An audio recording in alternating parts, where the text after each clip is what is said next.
Today, I think you are going to be very interested in the ins and outs of this story. It's a story that started out as a classic boy meets girl, boy falls in love, girl gets pregnant. But this story does not have a happy ending. The mother of the baby placed the child for adoption and did not tell the father. Well, this father said, "No way, I want my baby." But because of a little-known law in Oregon, he cannot challenge the adoption, and he has lost his rights as a father. Take a look. I met Bryce during a church service. I was 34, she was 19. We saw each other at least 3 or 4 times a week. We've been seeing each other for about 3 weeks. Found out she was pregnant. When they told me that they were pregnant, I was happy because they were happy. The hardest moment for me was to find out that Esther was pregnant. Our communication was severed after she told her dad. Bryce called me 4 to 5 times a day. His phone calls were obnoxious, so I finally just told him, I'm getting an abortion. But I just said that so he would shut up. I was going to adopt her out. My daughter was given away at 5 days old against my will. This violates my constitutional right as a father. I was like, okay, I'm gonna get an attorney. The judge basically said he was disgusted in the whole situation and gave me visitations immediately. The judge said you can have 2-hour visitations once a week. We demanded supervised visitations. It was devastating. 1 4-hour visit with Bryce and the baby and myself. She was only a month and a half old, and I heard her crying. The next step was the trial date. Well, there's a little-known law in Oregon that's quite obscure. They have to file a notice with the state of Oregon saying, I believe I am the father of a baby that hasn't been born yet. Now they're expecting me to go to law school, in order to be a dad. My client would have had to have contributed or tried to contribute money within 1 year of the conception. That's where the big shocker came. The judge decided, since I did not contribute, even though I was shut out, even though I offered to give money, I lost my rights as the father. When the judge said that, I was just empty. I do not feel that I took Bryce's rights away. All I know is what's happening here is wrong. This law is so twisted up. I don't think that he is going to let this stop until he's had his way. It's not only my will, it is my legal right. This is about war. I'm fighting for my daughter. Esther, the mother of the baby, says she's happy with the outcome because Bryce has a shady past and she didn't think he'd be fit to raise the child. Now, she claims that Bryce got violent and became threatening during the pregnancy. But Bryce says this whole thing is unfair because he didn't even know about this law. He says he did try several times to contact Esther so he could send money for the baby, but he says she refused to take his calls. He also says he offered to marry her and to get them a place to live. He admits that he has a checkered past, but that now he's a changed man. Bryce is selfish, belligerent, and immature. He needs to stop acting like a child and accept the fact that the laws are the laws. I had made it clear to Esther that I did not want my child adopted. I think that he's an unfit father. He doesn't have a driver's license. While he was living in a halfway home, he was drinking. I felt like the baby deserved more. Yeah, I've had DUIs and I made bad choices, but I'm sober now. He tricks people into believing that he's this wonderful Christian when he's this scary guy that is abusive verbally and was abusive physically. I wasn't abusing Esther in any way. She sexually abused me. She wanted to have sex. I don't believe in premarital sex. I slept with him to please him. After I found out she was pregnant, I wasn't real sure that it, was mine. I had broken up with Bryce because I had stayed the night at his house one night and he wanted sex before he went to work. I didn't want to. He blocked me from leaving the room. I said, let me out. He grabbed my stomach. He said, I want that baby out of you and I want it dead. I definitely did not say that I wanted my child dead. Bryce is a compulsive liar. I offered to marry her. Bryce did not tell me that he was still married. I admit, I should have been honest about that. It was an abusive relationship. I feel proud that I was able to end something before it got too deep. I do love Esther. I totally believe that Esther will come back to me someday and she's going to thank me for not giving up. Bryce should not have any rights to his daughter. I don't think that he's mentally stable. Now, Bryce and Esther are here together on the stage, although they've not spoken in a year, but they're going to now for the first time on this stage. It's all been through courts and lawyers and parents and all of that sort of thing. So how did we get into this mess, Esther? What happened? I'm not sure. We met at a saloon. I thought he was an attractive young man, and he obviously thought I was an attractive young girl. Yeah, but you have quite an age difference, right? Yes. You're 20, yes. And Bryce, you're how old? 35. You're 35, so it's a 15-year age difference. You had sex unprotected? Yes. Repeatedly? Yes. You're a grown man. You know better than this. What are you doing having Did you want to get her pregnant? Was that the goal? No, I didn't. So why did you not have protection? It wasn't the right thing to do, and I know that. Yeah. It was Who a seduced bad who choice. here? I mean, I just want to be honest to get all the cards on the table here. You seduced him. Yes. Did you want to get pregnant? You No. say you didn't intend to get her pregnant. No. Did you want to get pregnant? No. Did y'all miss that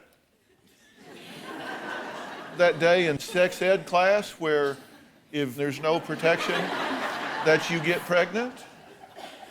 I'm trying to see, this is important to me because it's the origin of how we got where we are. I mean, No, I realize that. It was a stupid choice to make. It was made. I cannot change it. It was wrong, and it shouldn't have been done that way. You were transitioning out of rehab, right? Yes, I was there after rehab. One of the things they say in rehab is to not get in a relationship for at least a year. And I was trying not to. So you were trying to follow God and Yes, I rehab was. rules, and you didn't do either one of those. No, I didn't. So what were you doing in the halfway house? He told me it was a halfway house, and I didn't know what a halfway house was.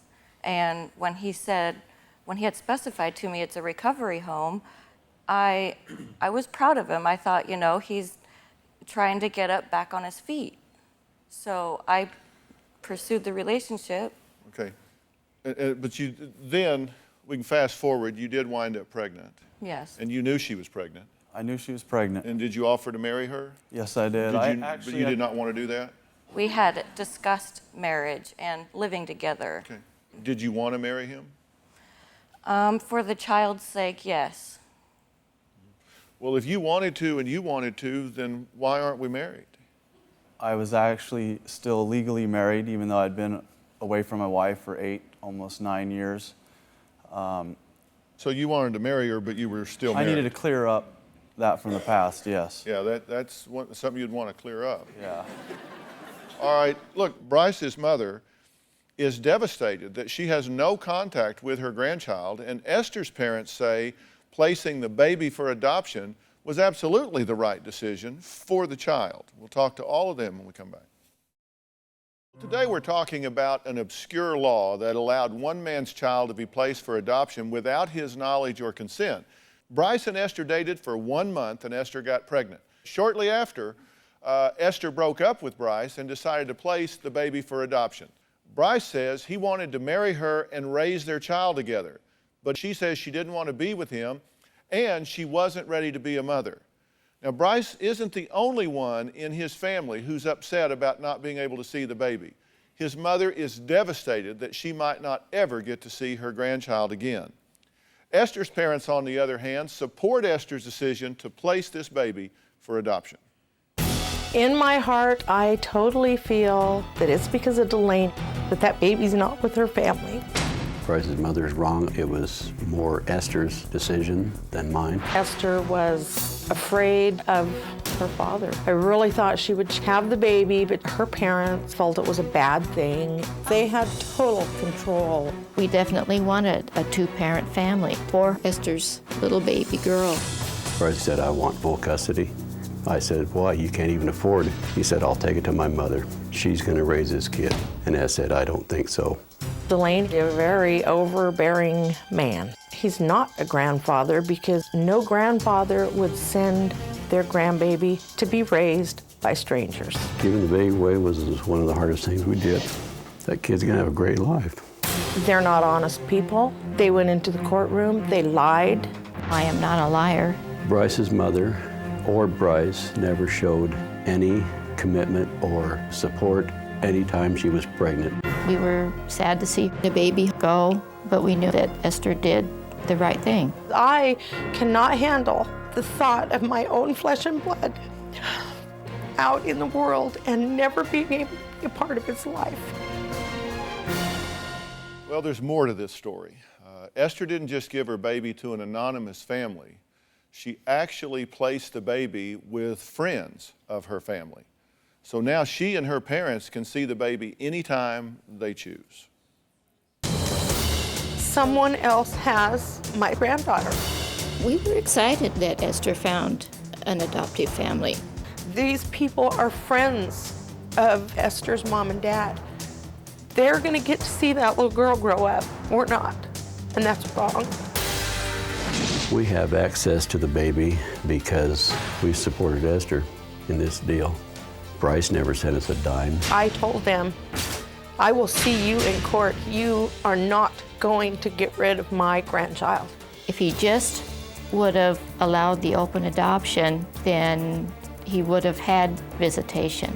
I had one 4-hour visit with Bryce and the baby. Why do they have any more right to a relationship with that baby than the other grandmother? Do I have regrets? Not a one. Not one. That kid is well loved, well spoiled. She's gonna have a great life. I'm not done. I don't know what I'm gonna do, but I am not done. I tell you, this has been the worst hurt I've ever in my life been through, ever. Dad, I'll start with you. I guess as any father, you weren't happy to find out your 19-year-old daughter was pregnant. No. You're a father of a daughter. If you were in Bryce's position and someone had taken your daughter without your knowledge or consent and placed them for adoption, what would your reaction be? I'd be the same as his. I'd want to see the baby. I totally agree with that. And the reason that he doesn't have the right is because he did not register with the Putative Father Registry and make contributions during the year preceding That's right. the adoption, right? That's right. Did you know that this registry existed? No, I didn't. You knew nothing about it. Is it fair to expect him to know about it if you didn't know about it? No. Okay, so this is a leverage, a loophole that you found to exclude him. We didn't find it. The court system did. We didn't. Well, your lawyer found it. Yeah, we didn't go looking for it. Okay. So you were looking for a way to exclude him from access to the daughter. We were trying to get him to do what's right, and he gave away his rights. You two went to dinner, right? Yes. You had a dinner and he said you can have visitation with this child. No. What happened? He asked if I would give the child up for adoption, or how I felt about that. And I said, absolutely not. I don't want to give my child up for adoption. I will raise her. And it didn't sink into his head. Did he threaten you with abortion? Yes, he did. Of the If I didn't baby wanna if you did cooperate. not agree to the adoption? Yes, he did. Is that true? Yes, I did. So you threatened him with abortion. I'll have this baby aborted if you don't agree to the adoption. We went to dinner, and we had some people confront us about adoption. So I wanted to talk to him, see what his plans were, what he wanted to do. It was all about, I want to take it to my mother. I said, how are you going to afford it? He said, I can't. Basically, I'm going to take it to my mother. That's how I'm going to afford to raise it. He would not listen to me. He was one-sided, period. I said, then fine, we'll just end this thing right here. I do not believe in abortion, but I said that to change his mind. Just because I'm a guy doesn't mean I can't raise my child.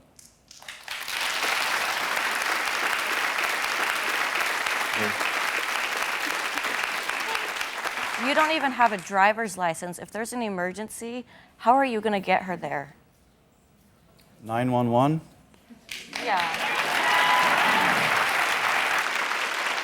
You say you do have a spotted past. Yes, You I were do. involved with meth? Yes, I was. You have 2 DUIs? Yes, I do. You had a DUI within the last year. Yes. You know, I made those choices, and I have consequences because of those choices, and Well, I think there's two questions here. I think one is, have you been fairly treated in losing your parental rights with this child? And the other is whether you would be fit as a father if you had the right to assert your position as father. And those are two separate questions, and you answer both of them. You do think you've been cheated, and you do think you would be fit as a father. Yes, I do. Okay, well, we're going to talk more about all this in a minute. We just barely scratched the surface. Esther's father fears that Bryce could kill their whole family. He thinks he's violent. He thinks he could go off on him. Bryce accuses her father of selling his baby for money. We're going to talk about all that when we come back. The day the baby was born, I was there. I was so excited that I got to hold Esther's little baby. She was beautiful. It hurts that I didn't get to be a part of her first moments coming into this world. And I wasn't allowed to be there to hold her. I feel like I've been robbed. I can never go back and get those. Well, today we're talking to a man who lost all rights to his daughter because of an obscure law, and I think everybody admits that it was an obscure law in Oregon that he knew nothing about. Now, Bryce says that Esther's father is responsible for Esther placing their baby for adoption, and even accuses him of selling the baby for money. Now, Esther's father, Delane, says that Bryce has threatened him and his family, and he fears that he could just go off on him and kill everybody. Delane liked me until Esther got pregnant. Then everything changed. When Esther found out she was pregnant, I said, "What are you going to do?" "I'm going to go marry him." I said, "No, you're not." I don't know why I was dealing with Delane instead of Esther. You'd almost think that Delane was pregnant. I'm not controlling her. I'm saying, you need protection, I'll protect you. He wouldn't have to protect his daughter from me. He wanted total control of everything. He wanted the baby gone. I considered it rape. Esther told me he held her down and wouldn't let her leave. Never did I force her to have sex with me. Bryce made a phone call to the house. There was a threatening tone to his voice. I'd never made a threatening phone call. I met with Delane. He asked me about adoption. I told him absolutely not. It was, "I want the baby," period. And I said, "Then fine, we'll have an abortion. We're ending this. I'm done." I worry for my family because he's very unstable. I feel he's capable of killing anybody. At the last trial, after he had lost, he turned around and said, "Anybody here that is involved in adopting my kid, I'm going to kill him." I never threatened to kill Delane's family. I feel threatened by him. I feel he wants to kill Esther, so we know what it's like for us to feel the loss of a child. Have you threatened these people? No, I haven't. Have you I said haven't you're going had to no kill anybody involved with this No. adoption? Nope, I haven't had any communication with them whatsoever. They have shut me out. Did he say that to you? After the court hearing, he turned around and said, "I'm going to kill anybody that's involved." They ushered him out of the courtroom into the chambers. He lunged at a woman because he thought it was the adoptive mother. I also heard you say in the tape, Delane, that this was tantamount to rape, Yeah. that this was a child of rape. After hearing your daughter on this stage say that she, in fact, seduced him, which is no excuse for you, don't get me wrong. Do you change your opinion about that after hearing what she had to say? No, I don't. Because he held her down, he wouldn't let her leave, and he said he wanted more. Were you raped by him? No. I mean, come on, she's saying she seduced him. She's saying I was not raped by him, but yet you still say this is a child of rape.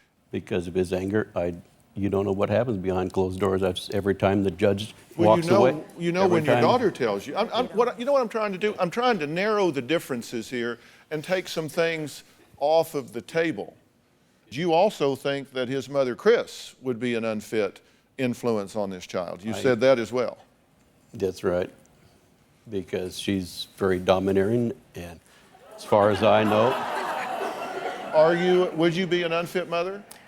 Well, I've raised 3 boys and helped with a grandson, and I've never been turned in for unfit, and I think I could bring a lot of people to tell you you're very wrong. Okay, but I think their point,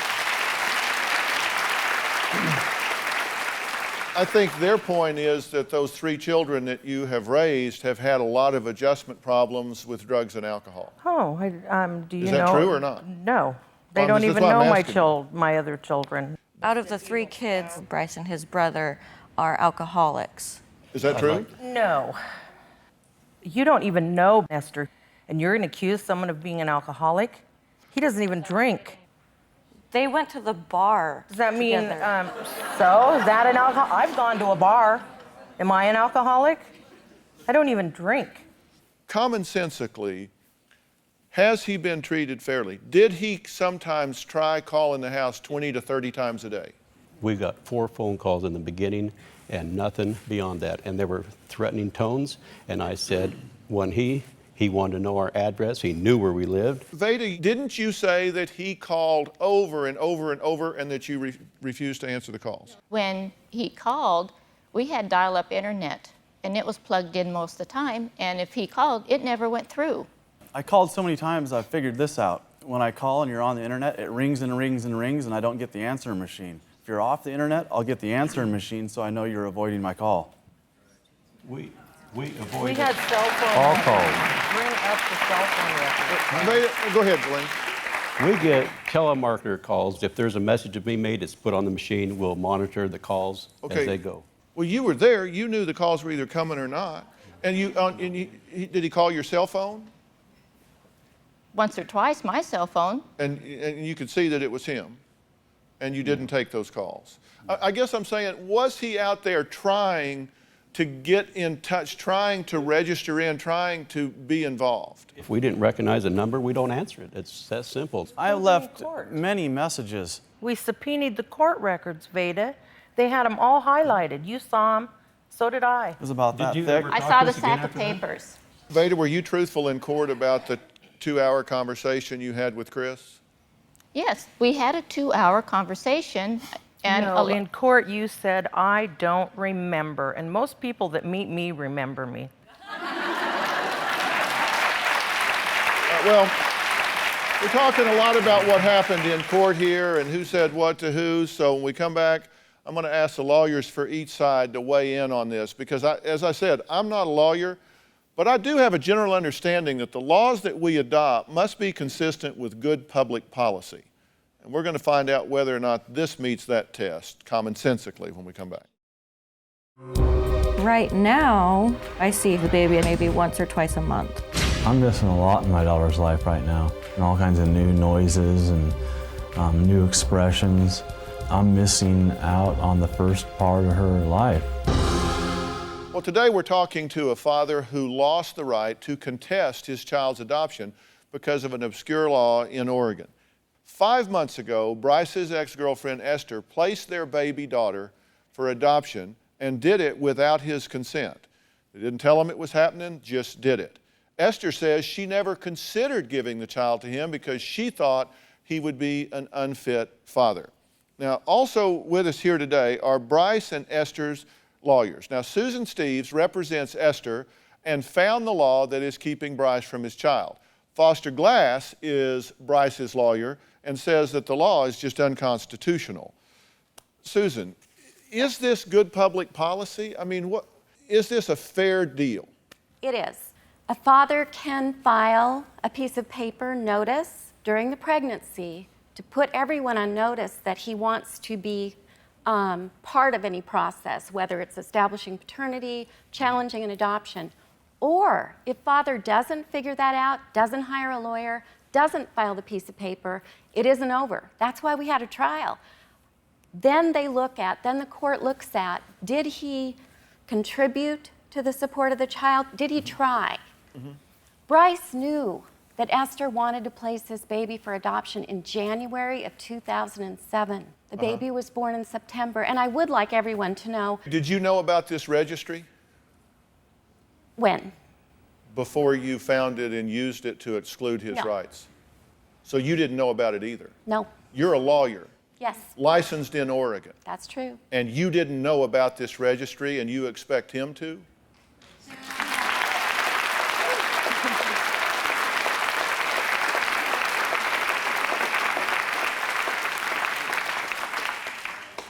Actually, the United States Supreme Court has ruled that ignorance is no excuse. Oh, I understand that. I understand that.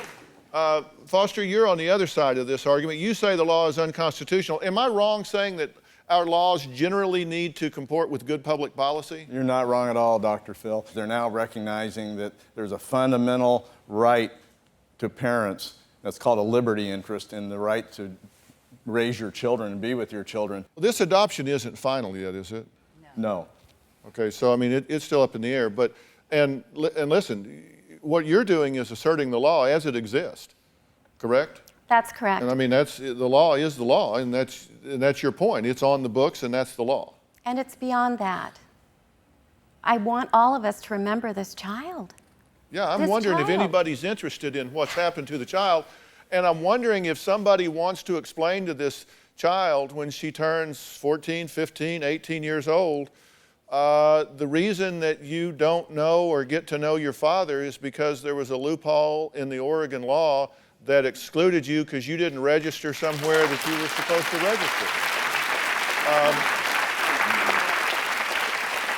I'm sorry, but I'm not saying you're a fit father. I don't know whether you are or whether you're not. I don't know whether this is a candidate for raising this child or not. There are big question marks, but you seem to have your heart in the right place, but that's a long way from doing the right job. I'm just questioning whether there is a fair due process that has taken place here to exclude those rights. Now, when we come back, I'm going to add someone else to this conversation, Mel Fite. He's from the National Center for Men. He is a father's rights advocate who says that this little-known law is unfair to men like Bryce. We're going to hear what he says and why, and then we're going to discuss what needs to happen here. We'll be right back. Today we're talking about how easy it can be to lose your child if you don't know the laws in your particular states. Now, 5 months ago, Bryce became a father, and he lost his daughter to adoption all in a matter of days. Now, he didn't know about either event until after the fact. He didn't know about the birth, and he didn't know about the adoption. Now, according to him, he continually said, I'm the biological father, and I want my rights as the parent.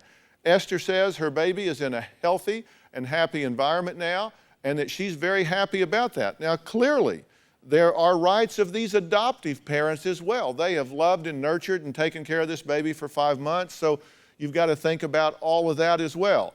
Joining us via satellite is Mel Fite from the National Center for Men. Mel, what do you think about this particular putative father registry law and requirement?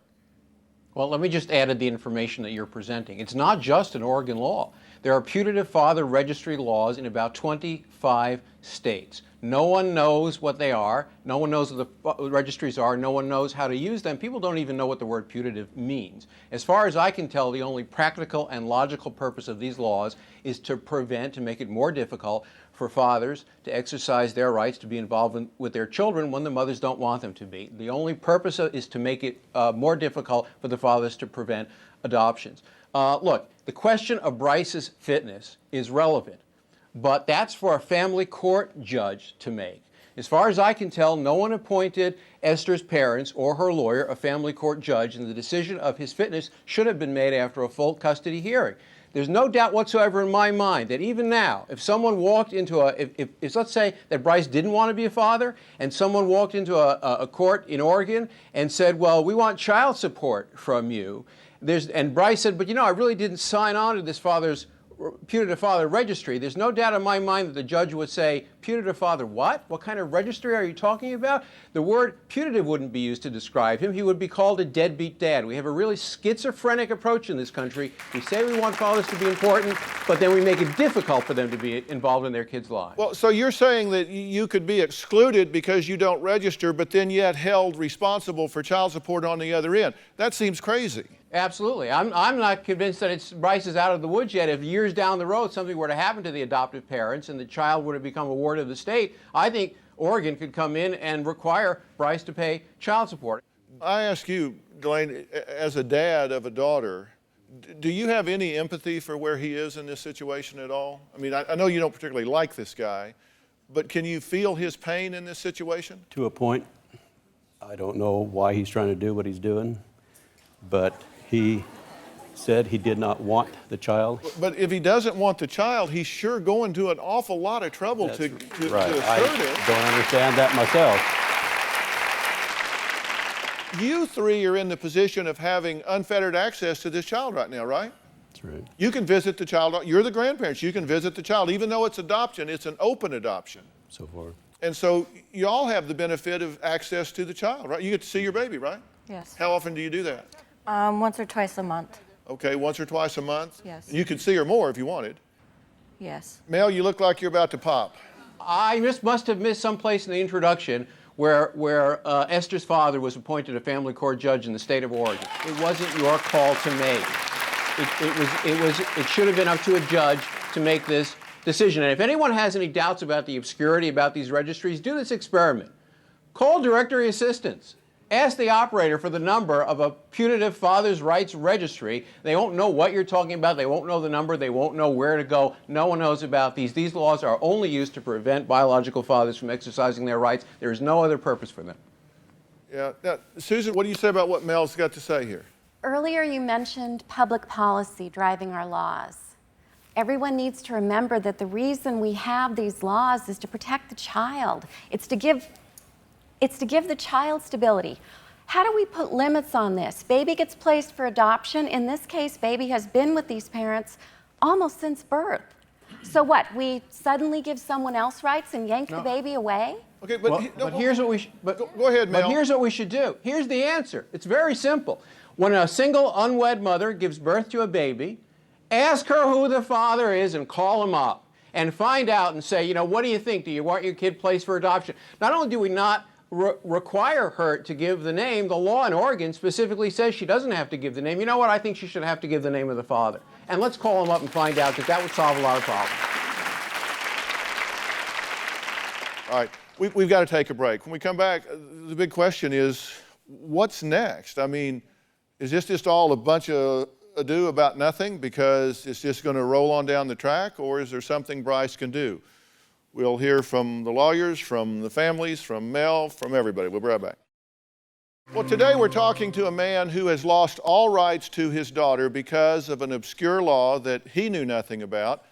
The family of origin for this baby knew nothing about it. The lawyer for the family knew nothing about it. And apparently a lot of people don't know anything about it, but it is a registry. You got to register to acknowledge that you are the father, and then you have to follow certain rules for making contributions to that child's well-being, financial contributions for 1 year, and that begins at the date of inception. Is that correct, Susan? It doesn't have to be financial contributions, and it doesn't have to be in addition to registering. Registering is one option. Because people don't know about the registry, fathers can do what would come naturally to a biological father who is no longer romantically involved with the mom, and do something. Set up a bank account, write letters, make it really clear that you're going to take responsibility for this child. That never happened. But the court decided that the phone records of numerous calls across time did not satisfy that, so therefore they terminated his right to challenge the adoption. The phone records were evidence, according to the court, of Bryce wanting to maintain an intimate relationship with a young, beautiful woman. Okay. Actually, Esther, at one point, Esther threatened abortion to me, said she had an appointment because she was sick of me always calling and always asking about the pregnancy and never asking about her. You never once asked me about the pregnancy. Every time you called, it was if I had another boyfriend. And if I had another boyfriend, was I sleeping with him? It was one redundant phone call after the other. No, I That's asked why you I stopped about the answering your baby, phone and you calls. threatened abortion. I'll bet you don't like them saying that they acknowledge that he left a message offering money for this baby. I'm sorry.